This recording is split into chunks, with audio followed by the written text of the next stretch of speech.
Доброе время, уважаемые друзья! Меня зовут Алия Мухамеджанова. Я являюсь военным пенсионером. Проходила воинскую службу в авиационной базе Житомирского гарнизона. Имею выслугу 12 календарных лет. Месяц тому назад я по обмену жилья получила однокомнатную квартиру в нашей столице. И сегодня, конечно, я рада и довольна, что переехала из села в город.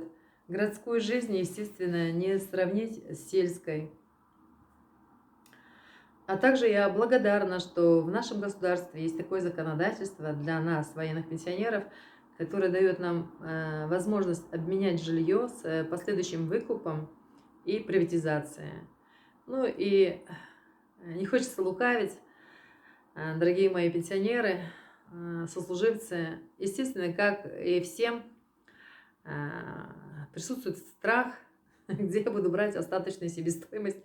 Но, тем не менее, раз создателю было угодно сделать так, значит, создатель же даст какую-то возможность для выкупа этой квартиры.